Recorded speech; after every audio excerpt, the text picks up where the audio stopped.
Hello guys, welcome to our channel Edu Planet. आज हम science class 9 की series में साइंस क्लास 9 का chapter 1 matter in our surroundings का इम्पोर्टेंट क्वेश्चंस करेंगे। तो ये इम्पोर्टेंट क्वेश्चंस है, इनमें से एक ना एक क्वेश्चन, एक दो तीन क्वेश्चंस एग्जाम्स में जरूर आते हैं। So let's start the important questions of this chapter. पहला क्वेश्चन है कैम्फर। कैम्फर क्या होता है, पहले तो हमें ये पता होना चाहिए। जो कैम्फर होता है वो कपूर होता है। Disappears without leaving any residue.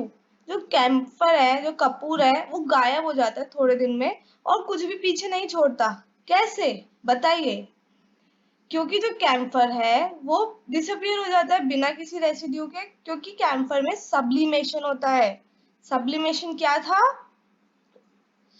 State का चेंज होना, सॉलिड से गैस में डायरेक्टली, बिना लिक्विड में चेंज होना। तो जो कैम्फर है उसमें सब्लिमेशन प्रोसेस होता है, जो वो अपनी स्टेट चेंज कर लेता है सॉलिड से सीधे गैस में। इसलिए वो कोई रेसिड्यू नहीं छोड़ता। रेसिड्यू मतलब कुछ बचा कुचा। So second question, sponge. Sponge क्या होता है? Foam is the solid. Solid तो होती है लेकिन हम उसे फिर भी कंप्रेस कर लेते हैं। क्यों? अब हमने पढ़ा है सॉलिड की प्रॉपर्टीज में कि हम सॉलिड को कंप्रेस नहीं कर सकते, बट स्पंज को हम कर देते हैं। कैसे? जो स्पंज होता है उसमें छोटे छोटे छोटे छोटे होल्स होते हैं, बहुत छोटे छोटे होल्स होते हैं, जिसके अंदर एयर जो है वो ट्रैप हो जाती है, और जब हम उसे कंप्रेस करते हैं तो वो एयर बाहर निकलती है। इसलिए जो स्पंज है वो कंप्रेसिबल है, अदरवाइज सॉलिड जो है वो कंप्रेसिबल नहीं होते। Question third, dry ice. Dry ice क्या है, उसका केमिकल नेम बताना है और उसको हम क्यों ड्राई आइस बोलते हैं ये बताना है, और हम इसको कैसे स्टोर करते हैं।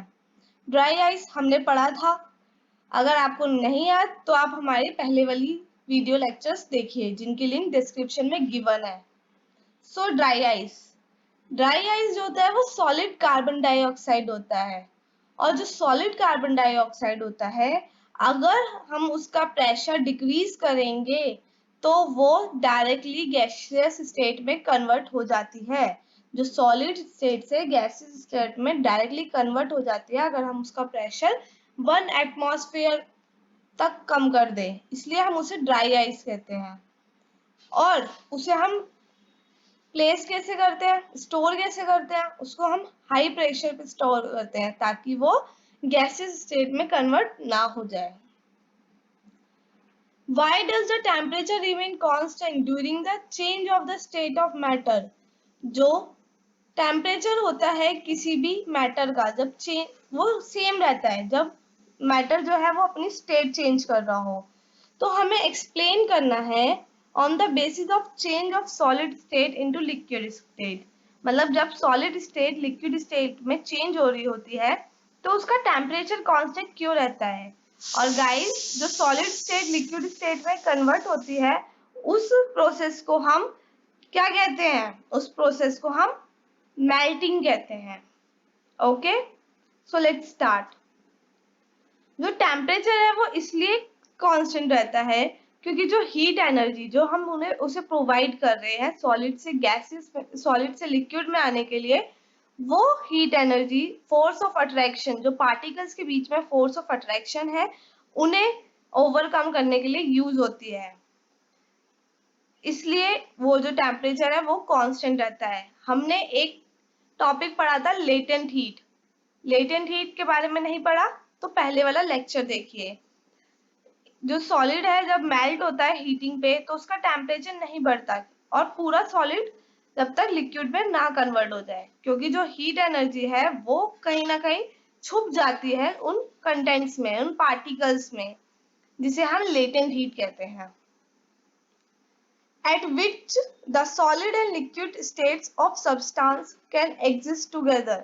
कौन से टेम्परेचर पे जो सॉलिड स्टेट है और लिक्विड स्टेट है किसी एक सब्सटेंस की, किसी एक मैटर की एक साथ हो, तो गाइस जब हम उसे मेल्ट कर रहे हैं या जब हम उसे फ्रीज कर रहे हैं, मतलब जब हम उसकी स्टेट चेंज कर रहे हैं, तो एक पॉइंट पे जो सॉलिड और लिक्विड है वो दोनों सेम स्टेट में आती है। तो इसका आंसर होगा मेल्टिंग पॉइंट। अगर हम एग्जाम्पल ले वाटर का, तो इसका आंसर है 0 डिग्री सेल्सियस, क्योंकि वाटर का जो मेल्टिंग पॉइंट है वो 0 डिग्री सेल्सियस है। उस वक्त जो वाटर है वो आधा लिक्विड स्टेट में होता है और सॉलिड स्टेट में भी होता है, क्योंकि उसकी स्टेट कन्वर्ट हो रही होती है। और अगर यही क्वेश्चन ऐसे होता कि वो टेम्परेचर बताना है जब लिक्विड और गैसियस स्टेट एक साथ हो, तो वो बॉइलिंग पॉइंट होता है। Okay, let's start. So why does a desert cooler cool better on a hot dry day? Hot dry day मतलब गर्मियों के जो दिन होते हैं, उस दिन जो डेजर्ट कूलर होता है, desert cooler is just a नाम, कूलर जो होता है वो इतना कूल हमें कैसे करता है, बेटर कूलिंग कैसे देता है वो। हॉट ड्राई डे पे जो रेट ऑफ एवोपोरेशन होता है वो फास्टर होता है। तो एक डेजर्ट कूलर जो है, जिसका एग्जॉस्ट फैन जो होता है डेजर्ट कूलर में, जब वो ऑन होता है तो उसमें से जो हॉट एयर है वो उससे पास होती है, और एवोपोरेशन, पानी का जो एवोपोरेशन होता है उस वक्त उस जगह पे जहाँ से जो गर्म हवा है वो पास हो रही होती है, उस जगह पे एवोपोरेशन हो रहा होता है, जिसकी वजह से वो एयर से हीट निकाल देती है, और एयर जो है वो कूल हो जाती है, और हॉट ड्राई डे पे और ज्यादा कूल हो जाती है। How does the water capped in an earthen pot become cool during summer? हम गर्मियों में मटके में पानी रखते हैं, क्यों रखते हैं? क्योंकि उसमें पानी ठंडा हो जाता है। कैसे होता है? ड्यूरिंग समर जो वाटर प्रेजेंट होता है सरफेस पे, जो मटका है उसके मटके के जो सरफेस पे वाटर प्रेजेंट है वो एवापोरेट होता है, जिसकी वजह से वो कूलिंग इफेक्ट देता है। हमें पता है जो एवापोरेशन है उससे कूलिंग होती है, और जो मटका है उसमें छोटे छोटे पोर्स होते हैं, जिसकी वजह से एवापोरेशन कंटिन्यूअसली होता रहता है और पानी भी ठंडा होता रहता है। Why does our palm feel cold when we put some acetone or petrol or perfume on it? Acetone होता है थिनर, जो हम नेल पॉलिश रिमूवर भी जिसे कहते हैं हम। ठीक है, जब हमारा जो हाथ में अगर हम एसीटोन ले, पेट्रोल ले या परफ्यूम डालें तो हमें ठंडा ठंडा क्यों फील होता है?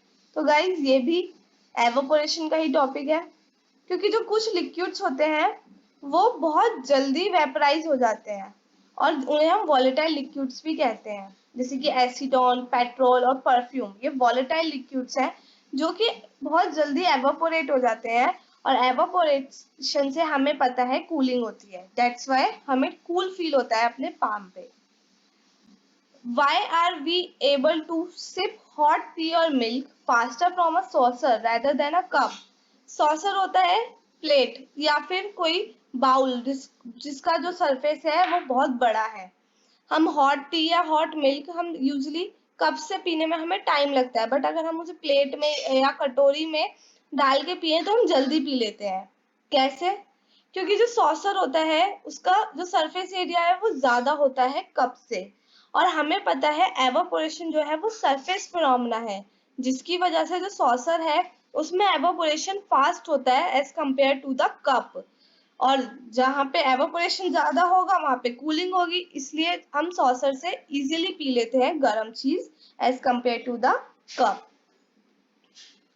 एक डाइवर है जो पानी में तैर रहा है, और वो इजीली पानी को कट कर पा रहा है, क्योंकि जब हम तैरते हैं तो हम अपने हाथों से पानी को साइड करते हैं।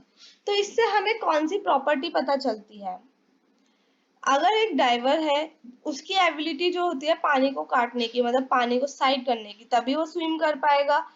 कि ये दिखाता है जो वाटर, जो पार्टिकल्स है मैटर के, उनके पास एक फोर्स है जो उनके बीच में हेल्प कर रही है, और उस फोर्स को काटने के लिए, उस फोर्स को तोड़ने के लिए हमें एक एक्सटर्नल फोर्स लगानी पड़ेगी। अगर हमें स्विम करना है तो हमें पानी को काटते हुए जाना है, पानी के बीच में से जाना है, तो जो उसके वाटर मॉलिक्यूल्स हैं, जो उसके पार्टिकल्स हैं, उनके बीच में एक फोर्स ऑफ अट्रैक्शन है जिसे हमें तोड़ना पड़ेगा अगर हमें आगे जाना है तो।